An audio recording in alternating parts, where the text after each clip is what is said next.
Liverpool miss Trent Alexander-Arnold, and I'm gonna tell you why. Gonna tell you.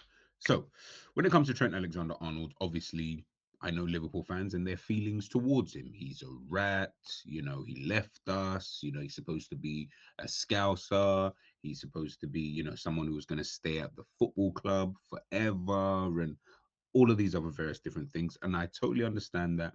And I got the frustration behind a Trent Alexander-Arnold. It wasn't, I'm not going to say the abuse was justifiable, but I understood. I understood as to why Liverpool fans looked at Trent Alexander-Arnold in a different way, shall I say? It was in a very very different way, and I got that. I really really did understand that. But listen, ultimately, he wanted to fulfill some dream that he's obviously got because he at the time felt that going to Real Madrid would put him on a higher pedestal, so to speak. It would be a club that he could join and he would be able to reap the rewards of being at the biggest club in world football.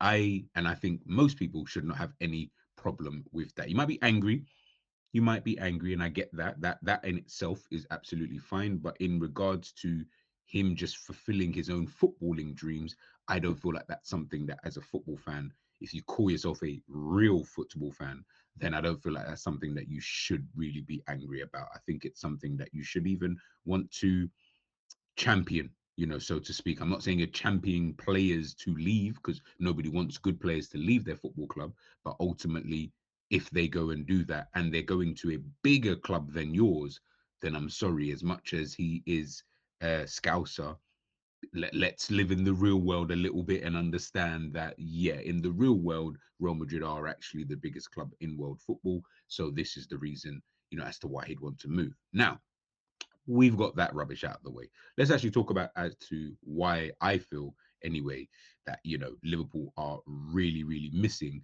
someone like Trent Alexander-Arnold, especially this season when you're watching the way that they're playing. The style of play is obviously something that we've spoken about quite a lot, but if we're just looking, I think, more so focusing on the build-up play of Liverpool, you'll see that, yeah, it's really looking a bit dark and funny in the light, if I'm being totally honest with you. So you can see here, um, this is obviously from Liverpool this season. This is just an action, and this was just interesting. Something I just looked at, and I was like, that's actually quite interesting in itself. Off screen, Jeremy Frimpong had Hugo Ekitike and Salah as options on the right side of their man. Instead, in line with Dominic Szoboszlai's instructions, Frimpong went back. Now, obviously, someone like Frimpong can't really use his left foot. Obviously, if he's been told an instruction via the manager and the players, obviously on the pitch, then that's obviously what he's supposed to do, right? Can't really argue it too much. This is from a similar action from Trent last season. Now, Trent can use his left foot. We've seen him spray passes, to the other side of the pitch with that left foot. We know what his passing ability is about.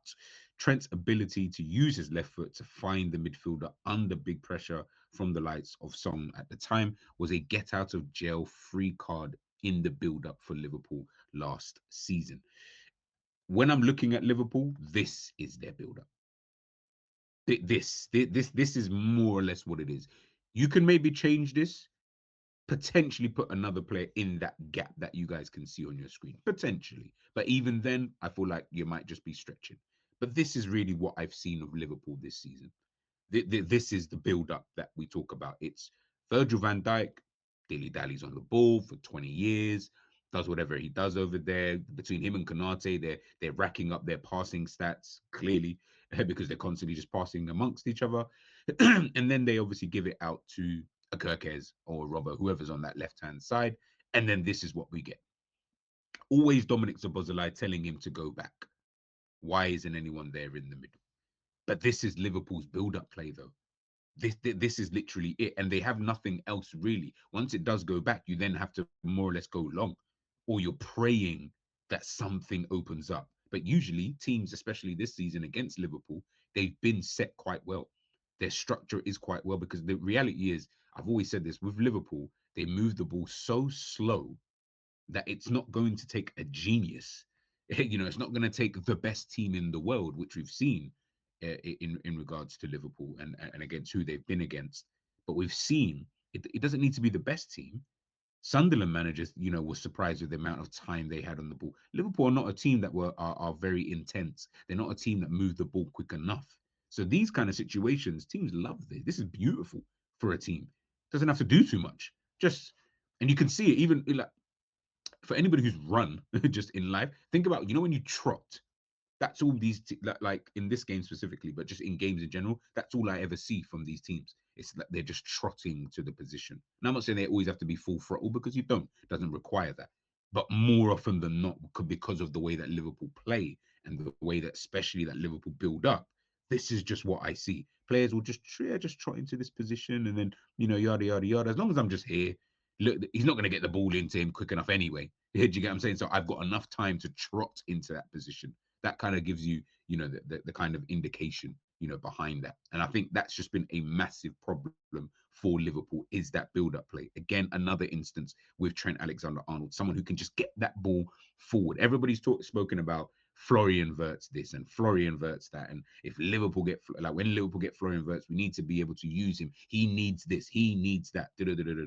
Fairs. Now, I'm not going to sit here and lie and say that Trent Alexander-Arnold didn't have runners, didn't have pace. Of course he had that. But you know what he did have was that get out of jail free card because of his passing. Now, granted, you can't obviously you don't have him. So you can't sit there, like I can't sit there and say, oh yeah, well, you know what?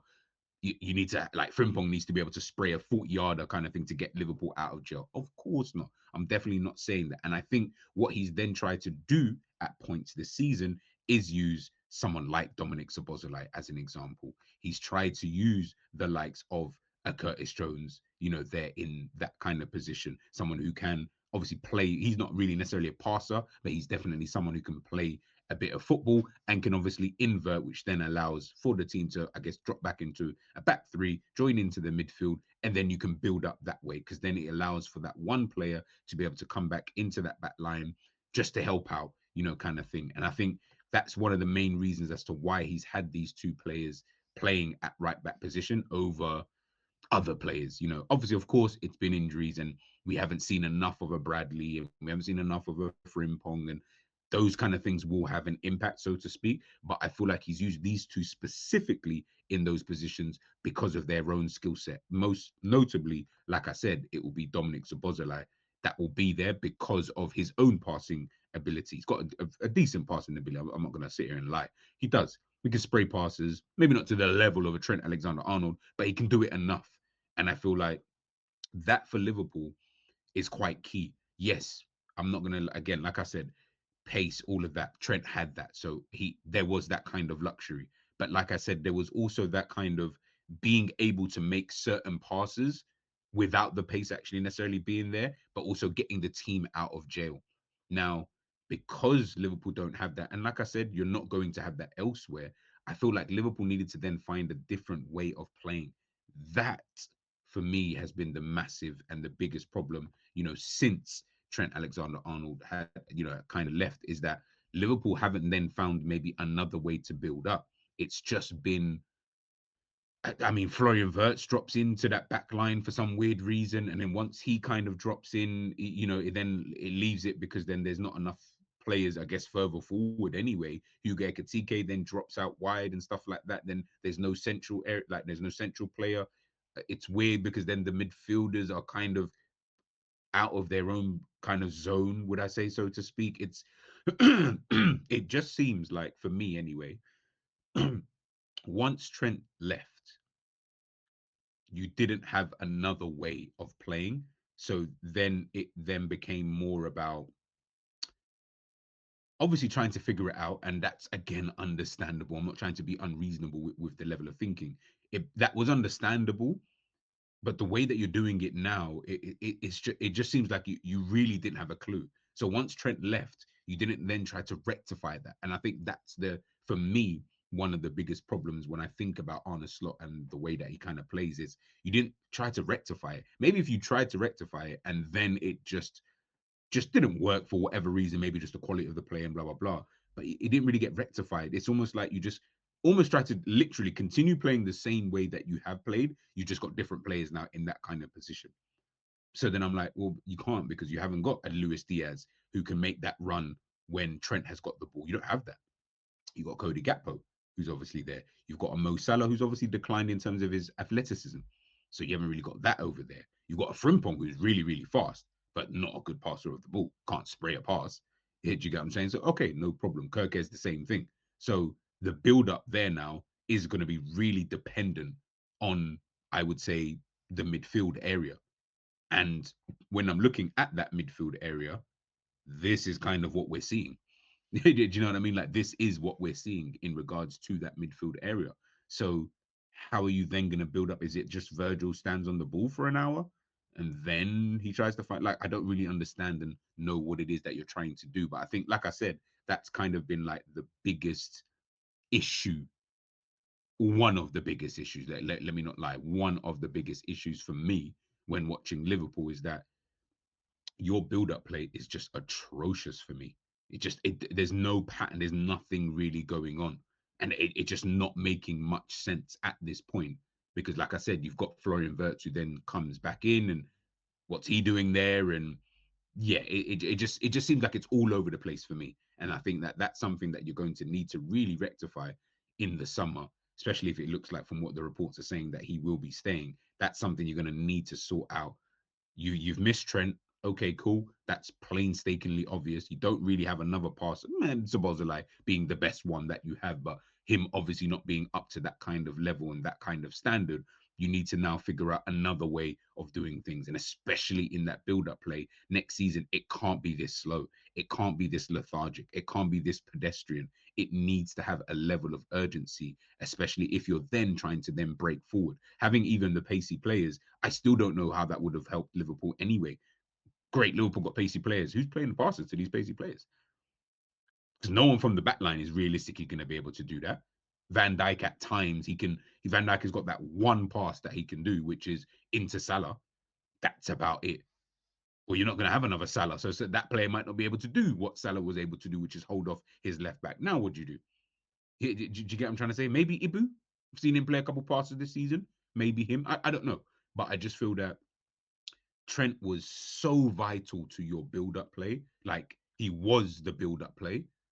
That now that he's not there, you're seeing how Liverpool obviously are trying to build up play in their own kind of way, and you're seeing how they are massively failing, with that kind of action. And I think that's then going towards then just the rest of the team in regards to then the midfield and then the attack and et cetera, and then puts them under pressure and because they lose the ball because they're trying to just get it forward and it's just all a mission mesh kind of thing. And I just think having not rectified that, that's going to be something. And when I say rectify, it might not even need to be a player. It might just need to be a tactical thing. I don't know. I have an idea, but I don't know. You know what I'm saying? That's again for the manager to be able to then work that part out as to what it is exactly he feels he's going to need to kind of do. Let me know your thoughts in the comment section. I'm very, very intrigued to find out. Do you think Liverpool really missed Trent? Do you think it's all kind of a myth, kind of thing in regards to that? Do you think it's something that yeah, it's just one of those kind of things. Do you think next season it will just magically be better? Let me know your thoughts in the comment section. I'll catch you guys soon, man. Peace.